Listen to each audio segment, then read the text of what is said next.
कबीर पदावली के 18वें पद में संत कबीर ने योग साधना से संबंधित विभिन्न शब्दों और प्रतीकों का प्रयोग किया है और योग तथा ध्यान के द्वारा प्राण शक्ति को सहस्रार चक्र तक पहुंचाने की बात कही है। कबीर ने इड़ा, पिंगला और सुषुम्ना नाड़ियों को साधना के द्वारा जागृत करके और षट चक्रों का भेदन करके आनंद और शांति की प्राप्ति का भी वर्णन किया है। वे कहते हैं, हिंडोलना तहाँ झूले आत्म राम, प्रेम भक्ति हिंडोलना सब संतनि कौ विश्राम। हिंडोलना अर्थात झूला। झूला यहाँ पर शरीर अथवा हृदय का प्रतीक है।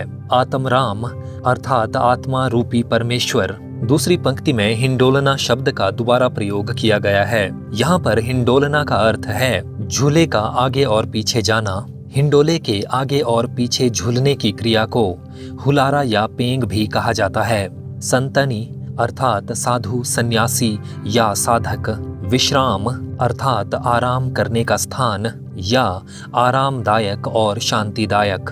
हिंडोलना तहाँ झूले आत्म राम। कबीर कहते हैं कि मेरा शरीर या मेरा हृदय किसी झूले के समान है जहाँ पर आत्मा रूपी परमेश्वर झूलते रहते हैं। दूसरे शब्दों में मेरे शरीर या मेरे हृदय में परमात्मा ही जीवात्मा के रूप में आनंद पूर्वक निवास कर रहे हैं। प्रेम भक्ति हिंडोलना अर्थात इस शरीर रूपी झूले में प्रेम और भक्ति की भावनाओं के हुलारे हैं या प्रेम और भक्ति के धक्कों से ये झूला झोंके खा रहा है या हिल रहा है। सब संतनि कौ विश्राम। ये आध्यात्मिक भावनाओं से भरा झूला सब सन्यासियों या साधकों को आराम अथवा शांति प्रदान करता है। कबीर कहना चाहते हैं कि यदि शरीर या मन में प्रेम व भक्ति की भावनाएं हों और मन परमेश्वर को महसूस कर पाता हो तो साधक के लिए सर्वत्र शांति और आनंद है। यहाँ पर सब संतनी शब्दों में अनुप्रास अलंकार है। चंद सूर दोई खंभवा, बंक नाली की डोरी, झूले पंच पियारियां तहाँ झूले जिय मोर। चंद अर्थात चंद्र नाड़ी या इड़ा, सूर अर्थात सूर्य नाड़ी या पिंगला, खंभवा अर्थात खंभे। बंक नाली शब्द का प्रयोग यहाँ पर सुषुम्ना नाड़ी के अर्थ में किया गया है। डोरी अर्थात रस्सी। पंच पियारियां अर्थात 5 प्यारी सखियां। पंच पियारियां यहाँ पर 5 इंद्रियों को कहा गया है। कुछ विद्वानों ने पंच प्यारियां का अर्थ पंच प्राण भी किया है। योग शास्त्र के अनुसार शरीर में मुख्य रूप से वायु के 5 प्रकार विद्यमान हैं, जिन्हें पंच प्राण भी कहा जाता है। इनके नाम हैं प्राण, अपान, समान, उदान और व्यान। जीय अर्थात मन। चंद सूर दोई खंभवा। कबीर कहते हैं कि इस झूले में इड़ा और पिंगला नामक नाड़ियां 2 खंभों के समान हैं। बंक नाली की डोरी और सुषुम्ना नाड़ी ही मानो रस्सी है। झूले पंच पियारियां। इस झूले में 5 प्यारी इंद्रियां भी झूलती हैं या आनंद मग्न रहती हैं। दूसरा अर्थ इस प्रकार हो सकता है कि इस झूले में पंच प्राण झूलते रहते हैं जो कि अत्यंत प्रिय या महत्वपूर्ण हैं। तहाँ झूले जिय मोर। और इसी झूले में मेरा अथवा एक साधक का मन भी झूलता रहता है या आनंद मग्न रहता है। यहाँ पर पंच प्यारियां शब्दों में अनुप्रास अलंकार है। इन पंक्तियों में संत कबीर ने साधक के हृदय या उसके शरीर को एक झूले का रूपक प्रदान किया है और झूले में इस्तेमाल होने वाली सामग्री को भी अलग अलग रूपक दिए हैं। इसलिए इन पंक्तियों में सांग रूपक है। 12 गम के अंतरा तहाँ अमृत कौ ग्रास, जिनि यहु अमृत चाशिया सो ठाकुर हम दास। 12 गम अर्थात 12 अंगुल की दूरी। योग शास्त्र के अनुसार हृदय से ब्रह्मरंध्र की दूरी लगभग 12 अंगुल है। ब्रह्मरंध्र का स्थान सहस्रार चक्र के आसपास माना जाता है। ब्रह्मरंध्र को भेदने के बाद साधक अमृत के समान मीठे रस का आस्वादन करता है और उसकी प्राण शक्ति सहस्रार चक्र तक पहुंच जाती है। अंतरा अर्थात बाद या की दूरी पर, अमृत अर्थात ब्रह्मरंध्र या तालु से टपकने वाला मीठा रस जो कि साधना की उच्चावस्था में प्राप्त होता है। ग्रास अर्थात कौर या निवाला। यहाँ पर ग्रास शब्द का प्रयोग स्रोत के अर्थ में किया गया है। जिनि अर्थात जिसने, चाशिया अर्थात चखा, ठाकुर अर्थात स्वामी गुरु या उच्च कोटि का साधक, दास अर्थात अनुचर, शिष्य या सेवक। द्वादश गम के अंतरा।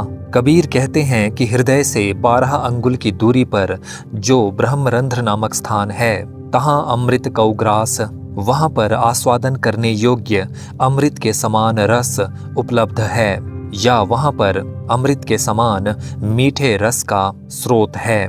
जिन यह अमृत चाशिया, जिस साधक ने इस अमृत के समान मीठे रस को चख लिया या इसे अनुभव कर लिया, सो ठाकुर हमदास, वो उच्च कोटि का साधक है या स्वामी अथवा गुरु के समान है, और हम जैसे सामान्य साधक उसके सेवक या अनुचर हैं। सहज सुनी कौ नेहरऊ, गगन मंडल सिरिमौर, दोऊ कुल हम आगरी, जऊ हम झूले हिंडोल। सहज सुनी शब्दों का प्रयोग यहाँ पर ब्रह्मरंध्र के लिए किया गया है, जो कि बहुत ही सहज या स्वाभाविक रूप से शक्ति या ऊर्जा का महत्वपूर्ण केंद्र है।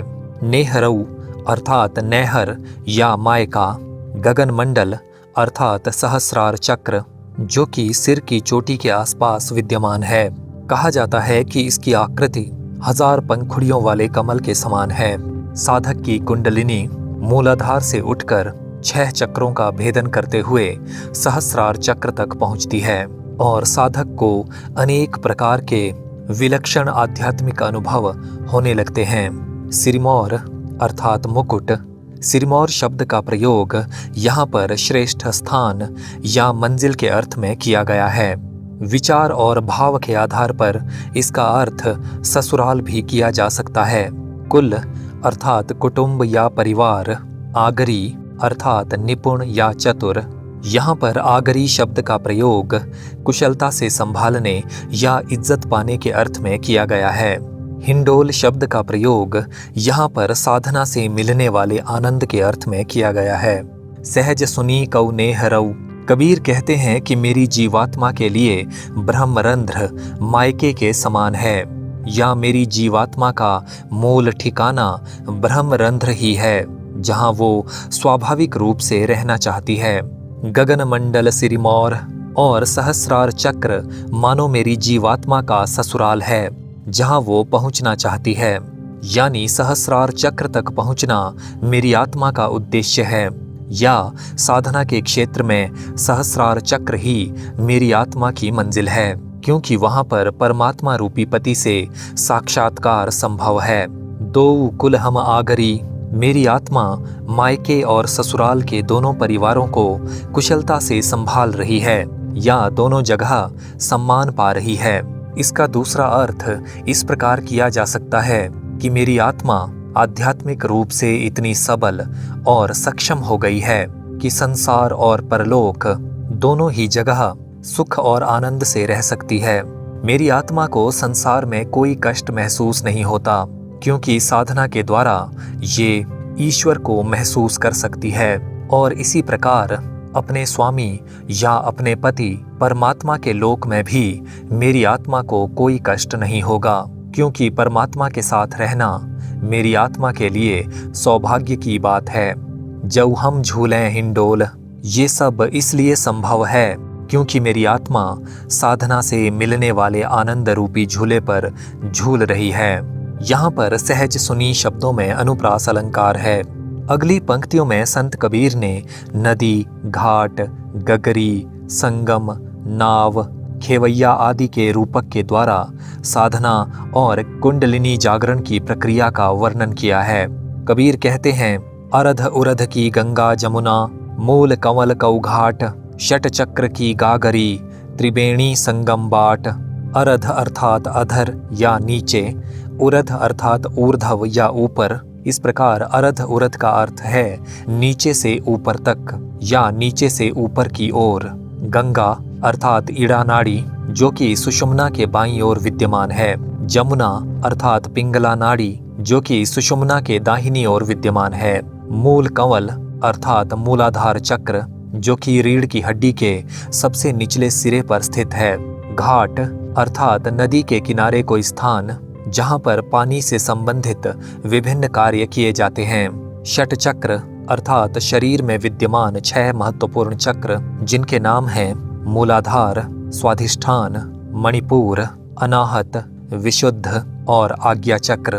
गागरी अर्थात गगरी या घड़ा, त्रिवेणी अर्थात आज्ञा चक्र, जहाँ पर इड़ा, पिंगला और सुषुम्ना नाड़ियों का मिलन होता है।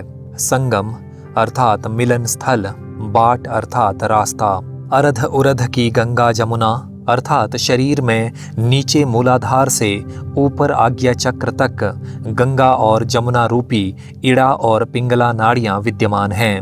मूल कमल कौघाट और मूलाधार चक्र ही किसी घाट के समान है, जहां से गंगा जमुना रूपी इड़ा और पिंगला नाड़ियों तक पहुंचा जा सकता है या उन्हें नियंत्रित करने की प्रक्रिया शुरू की जा सकती है।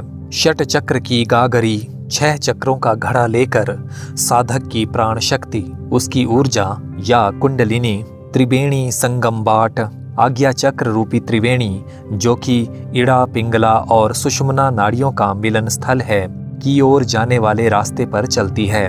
कबीर कहना चाहते हैं कि कुंडलिनी रूपी स्त्री षट चक्रों का घड़ा लेकर आज्ञा चक्र रूपी त्रिवेणी से आनंद और शांति रूपी पानी भर लेना चाहती है। यहाँ कंवल कौ शब्दों में अनुप्रास अलंकार है और मूल कंवल कौ घाट तथा षट चक्र की गागरी शब्दों में रूपक अलंकार है। नाद व्यंद की नावरी राम नाम कनिहार, कहे कबीर गुण गाई ले गुर गमी उतरऊ पार। नाद अर्थात अनाहत नाद, जो कि कुंडलिनी के सहस्रार चक्र तक पहुंचने के बाद साधक को सुनाई देता है। नाद को परम तत्व या शिव तत्व का प्रतीक भी माना जाता है। व्यंद अर्थात बिंदु, इसे शक्ति अथवा वीर्य का प्रतीक माना जाता है। नाद और बिंदु का मिलन शिव और शक्ति का मिलन माना जाता है। यहाँ पर कबीर ने नाद व्यंद शब्दों का प्रयोग अनाहत नाद के अर्थ में ही किया है। नावरी अर्थात नौका, कनिहार अर्थात कर्णधार, खेवैया या माझी, गुरगमी अर्थात गुरु का मार्गदर्शन, गुरु की कृपा या सहायता। उतरऊ पार से तात्पर्य है भवसागर से पार उतरना, मुक्ति प्राप्त करना, ईश्वर को पा लेना या परम आनंद प्राप्त करना। नाद व्यंद की नावरी, कबीर कहते हैं कि एक साधक के लिए अनाहत नाद किसी नौका के समान है। दूसरे शब्दों में साधना के उच्चतम शिखर तक ले जाने वाला साधन है। राम नाम कनिहार और राम या परमात्मा का नाम किसी खेवैया अथवा माझी के समान है। कबीर कहना चाहते हैं कि अनाहत नाद रूपी नौका और राम नाम रूपी मल्लाह साधक को परमानंद की अवस्था तक ले जाने में सक्षम है। कहे कबीर गुण गाई ले, कबीर कहते हैं कि हे साधक, तुम परमात्मा के गुणों का गान करो या परमात्मा को याद करते रहो। गुरु गमी उतरऊ पार, और गुरु की कृपा अथवा मार्गदर्शन से भव सागर को पार कर लो या साधना की उच्चतम अवस्था को प्राप्त कर लो, ईश्वर को पालो या परमानंद की अवस्था तक पहुंच जाओ। यहाँ पर नाद व्यंद की नावरी और राम नाम कनिहार में रूपक अलंकार है। इसी तरह कहे कबीर गुण गाई और गुरगमी शब्दों में अनुप्रास अलंकार है।